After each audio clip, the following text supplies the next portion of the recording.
জঙ্গি আস্তানায় হামলার পর এখনো থমথমে রূপনগর। এলাকাবাসীর যাতায়াত সীমিত। ময়নাতদন্তের জন্য জঙ্গি মুরাদের মরদেহ ঢাকা মেডিকেলে। আশঙ্কামুক্ত নন আহত ওসি ও ওসি তদন্ত। দেশব্যাপী শিক্ষা প্রতিষ্ঠানে সন্ত্রাস ও জঙ্গি বিরোধী কর্মসূচি। সামাজিক গণপ্রতিরোধ গড়ে তুলতে তরুণদের এগিয়ে আসার আহ্বান। যুদ্ধাপরাধী জামায়াত নেতা মীর কাসেমের সঙ্গে বিকেলে দেখা করতে বলেছে কারা কর্তৃপক্ষ। কারাগার এলাকায় নিরাপত্তা জোরদার। এজেন্সি ও দালালদের প্রতারণার শিকার হয়ে এবারও হজে যেতে পারছেন না অনেকেই। লাখ লাখ টাকা হাতিয়ে নেয়ার অভিযোগ। প্রমাণ পেলে ব্যবস্থা নেয়ার আশ্বাস কর্তৃপক্ষের। এবং পদ্মার পানি কমতে শুরু করায় রাজশাহীর বিভিন্ন এলাকায় তীব্র ভাঙন। ভিটেমাটি হারিয়ে দিশেহারা বহু মানুষ। সহায়তার আশ্বাস জনপ্রতিনিধির।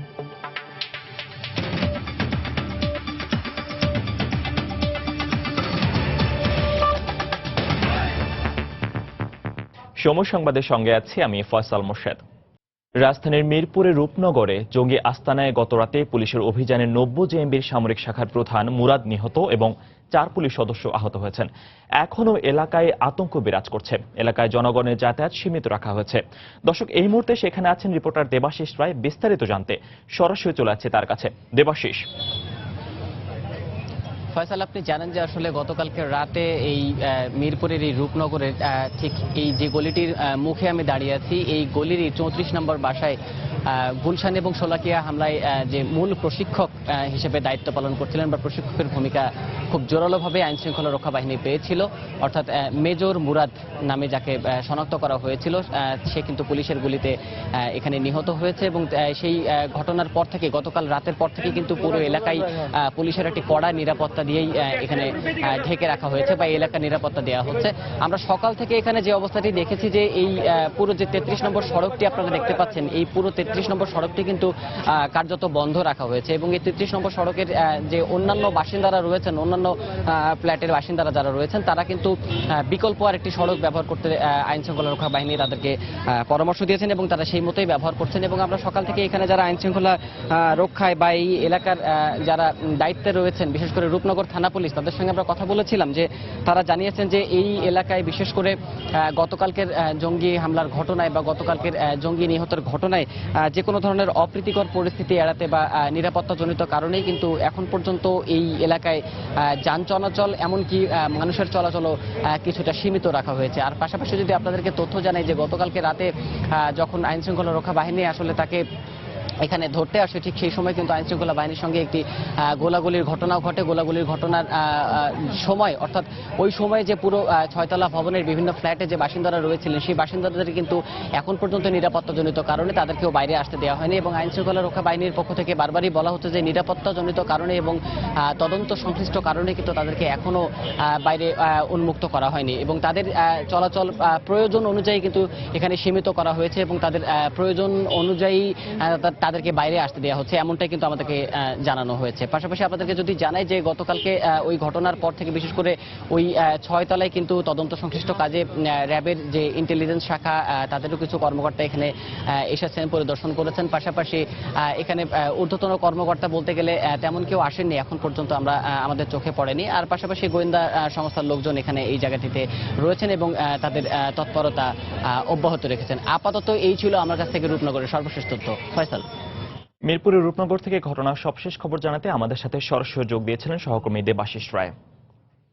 এর আগে গতরাতে পুলিশের অভিযানে রাজধানীর মিরপুরের রূপনগরে জঙ্গি আস্তানায় 90 জেএমবির সামরিক শাখার প্রধান মুরাদ নিহত হয়।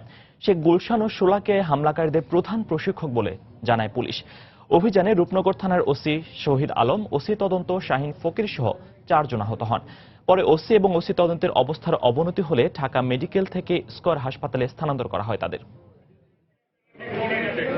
পুলিশ জানায়, গোপন সংবাদের ভিত্তিতে শুক্রবার রাত 8:30টায় রূপনগরের 33 নম্বর সড়কের 34 নম্বর বাসায় অভিযান চালানো হয়। প্রায় 3 ঘন্টার অভিযানে অংশ নেয় রূপনগর থানা পুলিশ এবং ডিএমপির কাউন্টার টেররিজম ইউনিট। অভিযানে নিহত মুরাদ 90 জেএমবির সামরিক শাখার প্রধান ছিল।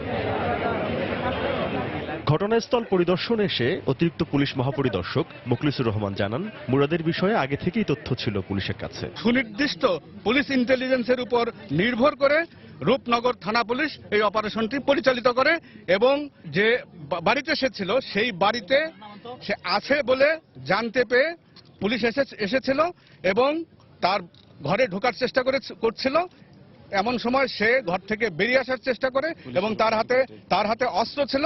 সেই অস্ত্র দিয়ে পুলিশকে আক্রমণ শুরু করে এবং সেই অবস্থায় আমাদের পুলিশও পাল্টা আক্রমণ করে এবং সেই কাউন্টার অ্যাটাকে নিহত হয়। পুলিশের অপর এক শীর্ষ কর্মকর্তা জাভেদ পাটোয়ারি জানান, অভিযানে নিহত মুরাদ, গুলশান এবং শোলাকিয়া হামলায় প্রশিক্ষণদাতা। আমাদের যেটুকু তথ্য আছে, গোয়েন্দা তথ্য যেটুকু আছে, তাতে আমরা যেটুকু জেনেছি উনি একজন প্রশিক্ষক ছিলেন। তাদের যারা জঙ্গি তাদেরকে প্রশিক্ষণ দিয়েছেন বলে আমরা জেনেছি। অভিযান চলাকালে জঙ্গিদের ধারালো অস্ত্রের আঘাতে আহত হন রূপনগর থানার ভারপ্রাপ্ত কর্মকর্তা শহীদ আলম এবং ওসি তদন্ত শাহিন ফকির। তাদের প্রথমে ঢাকা মেডিকেল কলেজ হাসপাতালে নেওয়া হলেও পরে অবস্থার অবনতি হলে স্কয়ার হাসপাতালে স্থানান্তর করা হয়। সেখানে তাদের দেখতে যান স্বরাষ্ট্রমন্ত্রী আসাদুজ্জামান খান কামাল। তিনি জানান, নিহত মুরাদ জেএমবির শীর্ষ নেতা। আমাদের ওই থানার ওসি এবং তদন্ত ইন্সপেক্টর দুজনই আহত হয়েছে এই জঙ্গিকে ধরার সময়। পুলিশ সদস্যরা তাকে ধরার সময় তার কাছে যা কিছু ছিল, তার কাছে পিস্তল ছিল, তার কাছে চাপাতি ছিল এবং গ্রেনেডও ছিল। গ্রেনেডও নিক্ষেপ করেছে, গুলিও করেছে, চাপাতিতে কোপও দিয়েছে। এই পুলিশ সদস্যরা গুলিও খেয়েছে এবং চাপাতির কোপও খেয়েছে। আমাদের কথা হলো চিকিৎসার জন্য যা যা প্রয়োজন আমরা করব। অভিযানে একজন উপপরিদর্শক এবং একজন সহকারী উপপরিদর্শক আহত হয়েছেন। তাদের ঢাকা মেডিকেল কলেজ হাসপাতালে চিকিৎসা দেওয়া হয়েছে। এদিকে নিহত মুরাদের লাশ ময়নাতদন্তের জন্য ঢাকা মেডিকেল কলেজ হাসপাতালের মর্গে নেওয়া হয়েছে। তরিকুল ইসলাম সৌরভ, সময় সংবাদ, ঢাকা। এদিকে গত রাতের অভিযানে আহত রূপনগর থানার ওসি শহীদ আলম শঙ্কামুক্ত হলেও ওসি তদন্ত শাহিন ফকির রাজধানীর স্কয়ার হাসপাতালের আইসিইউতে চিকিৎসাধীন রয়েছেন। সকালে পুলিশের পক্ষ থেকে জানানো হয়েছে, রূপনগর থানার ওসি তদন্ত শাহিন ফকিরের অবস্থা নিবিড় পর্যবেক্ষণে রেখেছেন চিকিৎসকরা। এখনও শঙ্কামুক্ত নন তিনি।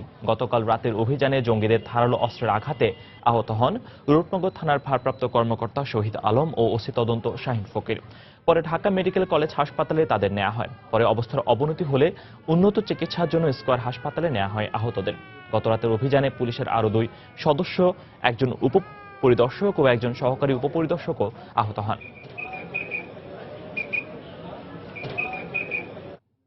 দেশের বিভিন্ন শিক্ষা প্রতিষ্ঠানে সন্ত্রাস ও জঙ্গিবাদ বিরোধী নানা কর্মসূচি পালিত হয়েছে। চট্টগ্রামে ইঞ্জিনিয়ার্স ইনস্টিটিউটে জঙ্গি বিরোধী সমাবেশের আয়োজন করে নগরের বিভিন্ন কলেজ। এতে চট্টগ্রাম সিটি মেয়র আজম নাসির উদ্দিন এবং শিক্ষক শিক্ষার্থীরা ছাড়াও বিভিন্ন শ্রেণী পেশার মানুষ অংশ নেন। এ সময় বক্তারা জঙ্গিবাদ প্রতিরোধে তরুণদের সতর্ক থাকার আহ্বান জানান। আমরা যারা শিক্ষা বিভাগে কর্মরত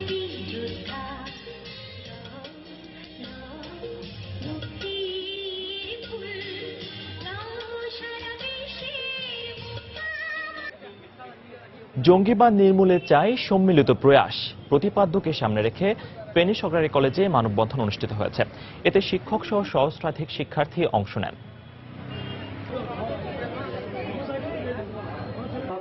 এছাড়া সিলেট ও ময়মনসিংহে জঙ্গি বিরোধী কর্মসূচিতে সন্ত্রাসবাদকে রুখতে সামাজিক প্রতিরোধ গড়ে তোলার আহ্বান জানানো হয়। কাশিমপুর কারাগারে যুদ্ধাপরাধী মীর কাসেমের সাথে দেখা করতে দুপুরের পর স্বজনরা যাবেন বলে জানিয়েছেন তাঁর স্ত্রী। সকালে গণমাধ্যম কর্মীদের কথা জানান তিনি। এদিকে যুদ্ধাপরাধী মীর কাসেম আলী প্রাণভিক্ষা চাইবেন না বলে গতকাল গণমাধ্যমকে জানান আইজি প্রিজন। কারা কর্তৃপক্ষ জানিয়েছে, প্রাণভিক্ষা না চাওয়ার বিষয়টি লিখিতভাবে স্বরাষ্ট্র মন্ত্রণালয়কে জানানো হবে। ৭১ মানবতা বিরোধী অপরাধের দায়ে মৃত্যুদণ্ডপ্রাপ্ত জামায়াতের কেন্দ্রীয় নির্বাহী পরিষদের সদস্য মীর কাসেম আলী দেশের সর্বোচ্চ আদালতের রায় পুনর্বিবেচনার আবেদন করেছিলেন। গত মঙ্গলবার আপিল বিভাগ সেই আবেদন খারিজ করে মৃত্যুদণ্ড বহাল রাখলে বিচার প্রক্রিয়া শেষ হয়। নিয়ম অনুযায়ী এরপর তিনি রাষ্ট্রপতির কাছে প্রাণভিক্ষার আবেদন না করলে যে কোনো সময় তার ফাঁসি কার্যকর হতে পারে। দুদিন ধরে প্রাণভিক্ষা চাওয়ার বিষয়টি ঝুলে থাকার পর গতকাল তার সিদ্ধান্তের কথা জানান মীর কাসেম আলী। এরপর থেকেই গাজীপুরের কাশিমপুর কারাগার এলাকায় নিরাপত্তা জোরদার করা হয়।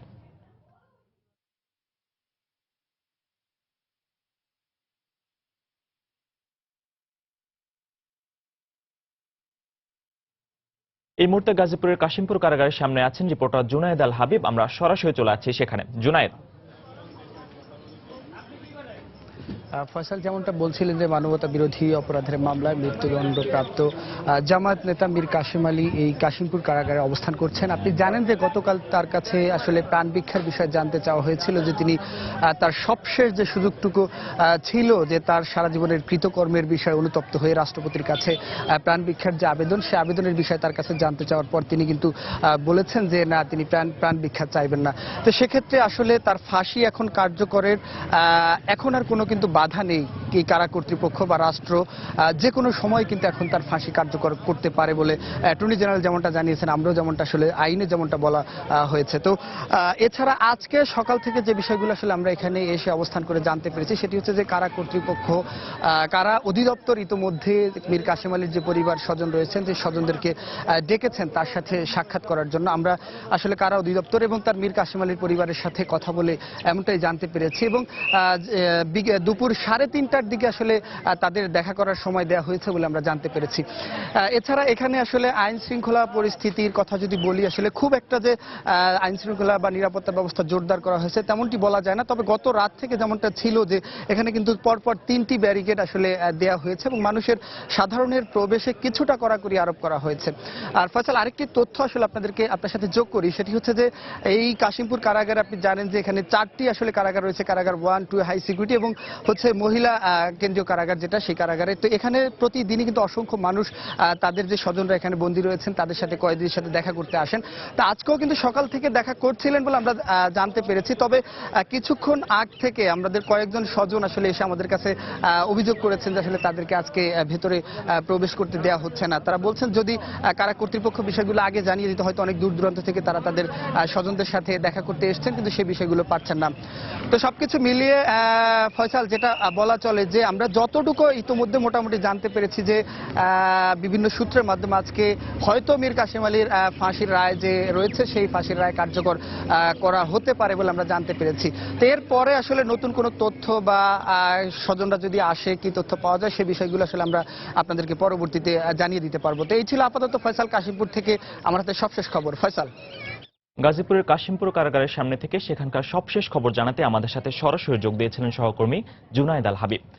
সময় সংবাদে আরো থাকছে, দফায় দফায় নৌযান ধর্মঘটে কন্টেনারের পাশাপাশি জাহাজ জটের কবলে চট্টগ্রাম বন্দর, পণ্যবাহী জাহাজকে গুনতে হচ্ছে জরিমানা, ক্ষতির মুখে ব্যবসায়ীরা।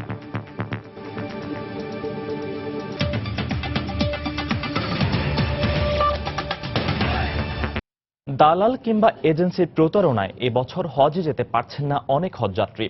হজ বাবদ দেয়া লাখ লাখ টাকা হাতিয়ে নিয়ে লাপাত্তা এজেন্সির মালিক ও দালালরা। তবে স্বপ্নভঙ্গ হওয়া হজযাত্রীদের অভিযোগের প্রমাণ পেলে এজেন্সিগুলোর বিরুদ্ধে ব্যবস্থা নেওয়ার আশ্বাস দিয়েছে হজ অফিস। এদিকে যেসব হজ এজেন্সির কারণে বিমানের ফ্লাইট বাতিল হয়েছে তাদের বিরুদ্ধে ব্যবস্থা নেওয়ার সুপারিশ করেছে সংসদীয় স্থায়ী কমিটি। তাফসির বাবু রিপোর্ট।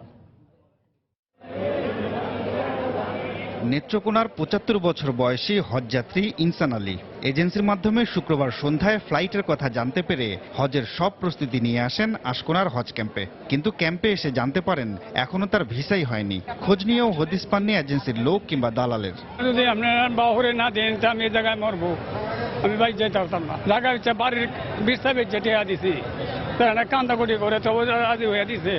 ইনসান আলীর মতো এরকম অনেকেই দালাল কিংবা হজ এজেন্সির প্রতারণার শিকার হয়ে প্রতিকারের আশায় ধর্ণা দিচ্ছেন হজ অফিসে। কাগজে লেখা 5টা 20 মিনিটে ফ্লাইট, কিন্তু আমরা সকাল থেকে অপেক্ষা করতেছি, ওদেরকে কোনো পাইতেছি না। এখন এইখানে তথ্য সেবায় যোগাযোগ করে দেখি আমাদের ভিসাই লাগে নাই। মোয়াল্লেমরা ফাই না, টাকা পয়সা মারিয়া সে বাগা দিছে। হজ পরিচালক জানান হজ যাত্রার ব্যাপারে প্রতারণার অভিযোগ আসছে, প্রমাণ পাওয়া গেলে ব্যবস্থা নেওয়া হবে। যারাই প্রতারিত হয়েছেন বা প্রতারিত হয়েছেন বলে বুঝতে পারছেন তারা লিখিত আকারে আমাদের কাছে আসলে আমরাও যে আইনানুগ ব্যবস্থা সেটা নিতে পারবো। এদিকে যেসব হজ এজেন্সির কারণে বিমানের ফ্লাইট বাতিল হয়েছে তাদের বিরুদ্ধে ব্যবস্থা নেওয়ার সুপারিশ করেছে বেসামরিক বিমান পরিবহন ও ধর্ম মন্ত্রণালয় সম্পর্কিত সংসদীয় স্থায়ী কমিটি। এ ব্যাপারে বিমান তালিকা দিলে ব্যবস্থা নেওয়া হবে বলে জানিয়েছে হজ অফিস। টিকিট যারা কনফার্ম করেনি, আমরা অবৈধ হলে অবশ্যই সেই এজেন্সিকে তো আমরা বিজ্ঞপ্তি প্রকাশ করেছি, তাদেরকে বলা হচ্ছে, সেই ক্ষেত্রে আমরা তো সেটার ব্যবস্থা নিচ্ছি। হজ অফিস জানায় বাকি থাকা প্রায় 19,000 হজযাত্রী পরিবহনে ফ্লাইট সংখ্যা বাড়ানো হয়েছে। শুধু শুক্রবারই উড়াল দিয়েছে বিমান ও সাউদিয়ার 14টি ফ্লাইট। 6 সেপ্টেম্বর পর্যন্ত যাবে আরও 43টি ফ্লাইট। তাফসির বাবু, সময় সংবাদ, ঢাকা। নৌযান শ্রমিক ও মালিকদের দফায় দফায় ধর্মঘটে কন্টেনারের পাশাপাশি জাহাজ জটের কবলে পড়েছে চট্টগ্রাম বন্দর। বিশেষ করে লাইটারের জাহাজ সংকটের কারণে বহির্নোঙরে বাল্ক জাহাজ কিংবা কার্গো ভেসেলের জট বেড়েছে। এতে বেশি সময় বন্দরে অবস্থানের জন্য পণ্যবাহী জাহাজকে জরিমানা গুনতে হচ্ছে বলে অভিযোগ ব্যবসায়ীদের। বিস্তারিত জানাচ্ছেন কমল দে। সবশেষ তথ্য অনুযায়ী চট্টগ্রাম বন্দরে দেশি বিদেশি মোট 113টি জাহাজ অবস্থান করছে। এর মধ্যে প্রধান জেটিতে 13টি এবং বহির্নোঙরে রয়েছে অন্তত 100টি জাহাজ। বেতন ভাতা বাড়ানোর দাবিতে 23 আগস্ট থেকে লাগাতার 5 দিন ধর্মঘট পালন করে নৌযান শ্রমিকেরা। ধর্মঘটের আগে বন্দরে 89টির মধ্যে বহির্নোঙরে জাহাজ ছিল 70টি। ধর্মঘট চলাকালে অন্তত 10 লাখ টন পণ্য নিয়ে অলস বসে থাকতে হয়েছে 650 লাইটারের জাহাজকে। চট্টগ্রাম থেকে যদি কোনো জাহাজ আপনার মাল পরিবহন না হতে পারে, তারপরে মাদার ভেসেলগুলি আপনার খালি হচ্ছে না, তাদেরকে ড্যামারেজ দিতে হচ্ছে, আমাদের জাহাজগুলো অলস বসে থাকে। ব্যবসায়ী নেতার দাবি, লাইটারের জাহাজ সংকটের কারণে বহির্নোঙরে কার্গো ভেসেলগুলো অলস বসে থাকায় তাদের ক্ষতির মুখে পড়তে হচ্ছে। প্রথমে লাইটারগুলো মাল আনলোড করে বিভিন্ন পয়েন্টে এগুলি ফিরে আসতে হবে, এখন ফিরে আসতেছে না। ফিরে না আসার কারণে মাদার ভেসেল থেকে লাইটার পাচ্ছে না। যতক্ষণ না পর্যন্ত লাইটার ভেসেলে মাল আনলোড হবে ততক্ষণ পর্যন্ত কিন্তু মাদার ভেসেলের ড্যামার্স আমাকে গুনতেই হবে। বাল্ক জাহাজ কিংবা কার্গো ভেসেলগুলো বহির্নোঙরে অবস্থান নিয়ে পণ্য খালাস করায় বন্দরের মূল জেটিতে তেমন কোনো প্রভাব পড়ছে না বলে দাবি এই বন্দর কর্মকর্তার। ধর্মঘট ভাঙার পরে এখন পর্যন্ত যে কয়টি জাহাজ বাইরে আছে সেটি উদ্বিগ্ন হওয়ার কোনো নেই, কারণ ওই জাহাজ থেকে খালাস করার জন্য অপেক্ষা করতে হচ্ছে না। কারণ আউটার অ্যাঙ্করেজে জাহাজ ভাসতে থাকে এবং পাশে লাইটারেজ জাহাজগুলো অবস্থান নেয় এবং সেখানে পণ্য খালাস হচ্ছে। 36,357 টিএস ধারণ ক্ষমতার চট্টগ্রাম বন্দরে বর্তমানে কন্টেনার রয়েছে 32,225টি। কমল দে, সময় সংবাদ, চট্টগ্রাম। সময় সংবাদে আরো থাকছে, এএফসি অনূর্ধ্ব 16 নারী চ্যাম্পিয়নশিপে আজ চাইনিজ তাইপের মুখোমুখি হবে বাংলাদেশ। জয়ের ধারাবাহিকতা ধরে রাখতে সামর্থ্যের সবটুকু দিয়ে লড়তে প্রস্তুত ছোটনের শিষ্যরা।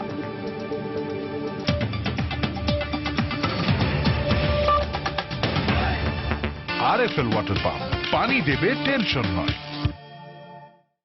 পদ্মা নদীর পানি কমতে শুরু করা রাজশাহীর বিভিন্ন স্থানে দেখা দিয়েছে তীব্র ভাঙন। এতে ভিটেমাটি হারিয়েছেন বহু মানুষ। ক্ষতিগ্রস্তরা বলছেন তাদের পাশে দাঁড়ানোর মতো কাউকে পাচ্ছেন না। অবশ্য স্থানীয় জনপ্রতিনিধিরা বলছেন বানভাসী এসব মানুষকে পুনর্বাসন সহ সব ধরনের সহায়তা দেয়া হবে। হাবিবুর রহমান পাপ্পুর তোলা ছবিতে সাইফুর রহমান রকির রিপোর্ট। ফারাক্কা বাঁধ খুলে দেয়ায় এখন থই থই করছে প্রমত্তা পদ্মা। বিপদসীমা ছুঁই ছুঁই করে এখন কমতে শুরু করেছে নদীর পানি। এতে রাজশাহীর পবা, গোদাগাড়ি, চারঘাট ও বাঘার চরাঞ্চলে তীব্র ভাঙন শুরু হয়েছে। পদ্মার প্রবল স্রোত গ্রাস করছে ঘরবাড়ি ও ফসলি জমি। শেষ আশ্রয়স্থলটুকু হারিয়ে নিঃস্ব অনেক পরিবার। পানিতে তলিয়ে আছে ঘরবাড়ি ও ফসলাদি। এ অবস্থায় গবাদি পশু ও শেষ সম্বলটুকু নিয়ে অনেকেই বাঁচার তাগিদে তীরে পাড়ি জমাচ্ছেন। আর যারা চরে থেকে গেছেন তাদের দুঃখ কষ্ট দেখার কেউ নেই। ভিটা মাটি নেমে গেল, ফসল পানি যা বুনে ঝুনে সবই ডুবে গেছে, কিছুই নাই। আমরা এখন যে খাবো কি, কোথায় যাবার কথা থাকবো, কোনো স্থায়ী না। আমার সম্পদ নাই যে আমি কোনো কিছু কেনার আমার ক্ষমতা নাই। এমন অসহায় হয়েছে, বসার জায়গা পাচ্ছে না, শোয়ার জায়গা পাচ্ছে না। ক্ষতিগ্রস্তদের কেউ কেউ সামান্য সাহায্য পেলেও বেশিরভাগ মানুষের ভাগ্যে কিছু জোটেনি। কিছু দেয়নি আমাকে, আর ভাঙানোরও দেয়নি, আর ডুবেছি তারও কিছু দেয়নি। এখন পর্যন্ত কিছু পাইনি, খাওয়া দাওয়ার এটা সেটার সমস্যা তো হয়েছে আমাদের। অবশ্য বানভাসী সহায় সম্বলহীন এসব মানুষের পাশে দাঁড়ানোর আশ্বাস দিলেন স্থানীয় জনপ্রতিনিধি। যেখানে যেভাবে বেসরকারি প্রতিষ্ঠানের কাছ থেকে, দাতার কাছ থেকে আমরা ওদের জন্য শুকনা বা চাল বা টাকা প্রদানের জন্য প্রয়োজনীয় ব্যবস্থা গ্রহণ করছি এবং প্রদানও করছি। নদীতে জেগে ওঠা চরে ছোট বড় মিলিয়ে প্রায় অর্ধশত গ্রামে 20,000-এরও বেশি মানুষ বসবাস করে। এর মধ্যে নদী ভাঙনে ক্ষতিগ্রস্ত হয়েছে প্রায় 8,000 মানুষ। সাইফুর রহমান রকি, সময় সংবাদ, রাজশাহী। যুক্তরাষ্ট্রের নিউ ইয়র্কে বাংলাদেশি স্কুল শিক্ষিকা নাজমা খানমকে হত্যার মাধ্যমে সামাজিক সম্প্রীতির উপর আঘাত করা হয়েছে বলে মন্তব্য করেছেন নিউ ইয়র্কের প্রশাসন ও মূলধারার রাজনৈতিক নেতারা। নাজমা খানমের জানাজায় উপস্থিত হয়ে হত্যাকারীকে খুঁজে বের করে শাস্তি নিশ্চিত করার প্রতিশ্রুতি দেন তারা। শুক্রবার জ্যামাইকা মুসলিম সেন্টারে নিহতের জানাজা অনুষ্ঠিত হয়। জানাজা শেষে লাশ দেশে পাঠানো হয়। গত বুধবার স্থানীয় আনুমানিক রাত 9টার দিকে বাজার করে ঘরে ফেরার পথে আততায়ীর ছুরিকাঘাতে নিহত হন সাবেক শিক্ষিকা নাজমা খানম। লাশ দেশে আসার পর গ্রামের বাড়ি শরীয়তপুরে তাকে দাফন করা হবে।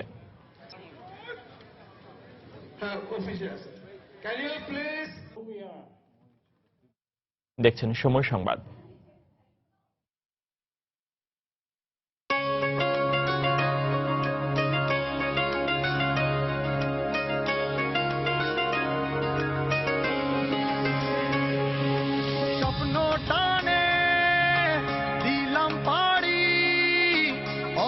পথে আপন ছাড়ি পেছন ফেলে উঠান বাড়ি প্রিয় মুখার স্মৃতির সারি মন বলে চল ফিরে আবার স্বপ্ন যাবে বাড়ি আমার এই তো সময় ফিরে আসা স্বপ্ন যাবে বাড়ি আমার মন বলে চল ফিরে আবার স্বপ্ন যাবে বাড়ি আমার এই তো সময় ফিরে আসা স্বপ্ন যাবে বাড়ি আমার এই তো সময় ফিরে আসা স্বপ্ন যাবে দূরে গিয়েও ফিরে আসার স্বপ্নটা পিছু ছাড়ে না। প্রিয়জনের সাথে জুড়ে থাকুন সবখানে সব সময় দেশের সবচেয়ে পাওয়ারফুল 3G নেটওয়ার্কে। কোরবানির ঈদকে সামনে রেখে পাবনায় গরু মোটাতাজা করতে ব্যস্ত সময় পার করছেন খামারিরা। দেশীয় পদ্ধতিতে গরু মোটাতাজা করে লাভবান হচ্ছেন অনেকেই। আর আসন্ন কোরবানির ঈদে পশুর চাহিদা পূরণে খামারিদের এসব গরু বড় ভূমিকা রাখবে বলে মনে করছেন জেলা প্রাণী সম্পদ কর্মকর্তা। পাবনা থেকে এস এ আসাদের পাঠানো তথ্য ও ছবি নিয়ে ডেস্ক রিপোর্ট। ঈদকে সামনে রেখে গরু মোটাতাজাকরণে ব্যস্ত পাবনার খামারিরা। খামারিদের মধ্যে সচেতনতা সৃষ্টি হওয়ায় অসাধু পন্থা অবলম্বন না করে প্রাকৃতিকভাবে কাঁচা ঘাস, খড়, খৈল ভুসি খাইয়ে গরু মোটাতাজা করা হচ্ছে। লাভজনক হওয়ায় জেলায় প্রতি বছরই বাড়ছে গরু মোটাতাজাকরণের খামার। আর এতে স্বাবলম্বী হচ্ছেন অনেকে। আমরা ঘাস খাওয়াই, আমরা শুধু খাওয়াই বেশি হচ্ছে ধানের গুঁড়া আর কিছু হালকা খুদের ভাত দিই আর এদের গমের ছাল ছাটে দিই। কাঁচা ঘাস, খোল, ভুসি খাওয়া, এটা খাওয়া আমি করেছি। আমি কোনো ইঞ্জেকশন কোনো খাওয়াইনি। সম্পূর্ণ ন্যাচারাল খাবার দিয়ে মোটা তাজা করে প্রচুর লাভবান হয়। প্রতি বছরের জন্য 50 থেকে 60টা করে গরু পুষে এবারও মোটামুটি আপনার 40টা মতন আছে। নির্দেশনা অনুযায়ী গরু মোটাতাজা করায় স্বাস্থ্য ঝুঁকি কমবে এবং খামারিরাও লাভবান হবে বলে মনে করছেন জেলা প্রাণী সম্পদ কর্মকর্তারা। এবার আমাদের খামারিরা যেভাবে গরু লালন পালন করছে তারাও লাভবান হবে, মানুষের স্বাস্থ্য ঝুঁকিও হবে না। প্লাস আমাদের যে পাবনার যে টার্গেটটা ছিল মোটাতাজা করার জন্য বা হৃষ্টপুষ্ট করার জন্য, এটা আমরা ভালোভাবেই সেই টার্গেটটা অ্যাচিভ করেছি। এবছর কোরবানির ঈদ উপলক্ষে জেলার 15,000 খামারে 1.5 লক্ষাধিক গবাদি পশু মোটাতাজা করছেন খামারিরা। সময় সংবাদ, পাবনা। এফসি অনূর্ধ্ব 16 চ্যাম্পিয়নশিপের খবর। হাই ভোল্টেজ ম্যাচে চাইনিজ তাইপের মুখোমুখি হবে স্বাগতিক বাংলাদেশ, যেখানে নিজেদের স্বাভাবিক খেলা ধরে রেখে চূড়ান্ত পর্বের দিকে এগিয়ে যেতে চায় ছোটনের শিষ্যরা। অন্যদিকে স্বাগতিকদের শক্ত প্রতিপক্ষ মানলেও জয়ের ব্যাপারে আত্মবিশ্বাসী চাইনিজ তাইপে।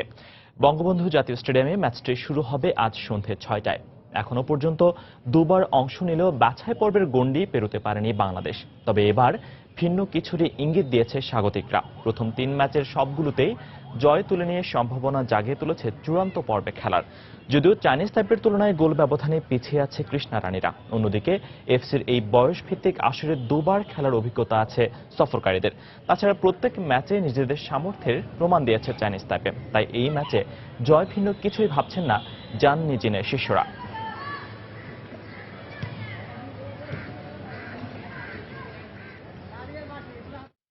এই পর্যায়ে শীর্ষ সংবাদ জানিয়ে দিচ্ছি আরেকবার।